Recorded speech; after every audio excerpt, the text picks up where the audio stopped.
IPL 2025 season కు ముందు practice సెషన్లలో ఎంఎస్ ధోని ఇటీవల సోమి స్టిక్కర్ ని కలిగి ఉన్న బ్యాట్ ను ఉపయోగించడం క్రికెట్ పరికరాల తయారీ సంస్థ అయిన బీట్ ఆల్ స్పోర్ట్స్ బస్ యజమాని సోమి కోహ్లీకి హృదయపూర్వక నివాళి. వారి అనుబంధం 1998 నాటిది.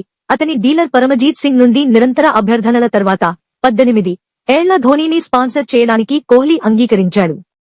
Please share and subscribe for more updates. కొన్నేళ్లుగా వారి బంధం బలపడింది. కోహ్లీ అతని కెరీర్లోని వివిధ దశలలో ధోనీకి మద్దతు ఇచ్చాడు. 2019 క్రికెట్ ప్రపంచ కప్ సందర్భంగా చెప్పుకోదగ్గ సంఖ్యలో ధోనీ ఎటువంటి ఎండార్స్మెంట్ రుసుమును వసూలు చేయకుండా తన బ్యాట్పై బస్ లోగోను ప్రదర్శించడానికి ఎంచుకున్నాడు.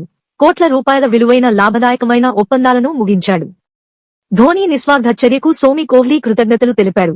వారు పంచుకునే లోతైన బంధాన్ని హైలైట్ చేశాడు. సోమి స్టిక్కర్తో కూడిన బ్యాట్ ని ఉపయోగించడం ద్వారా ధోనీ వారి దీర్ఘకాల అనుబంధాన్ని మరియు అతని కెరీర్లో కోహ్లీ యొక్క తిరుగులేని మద్దతును గుర్తించాడు.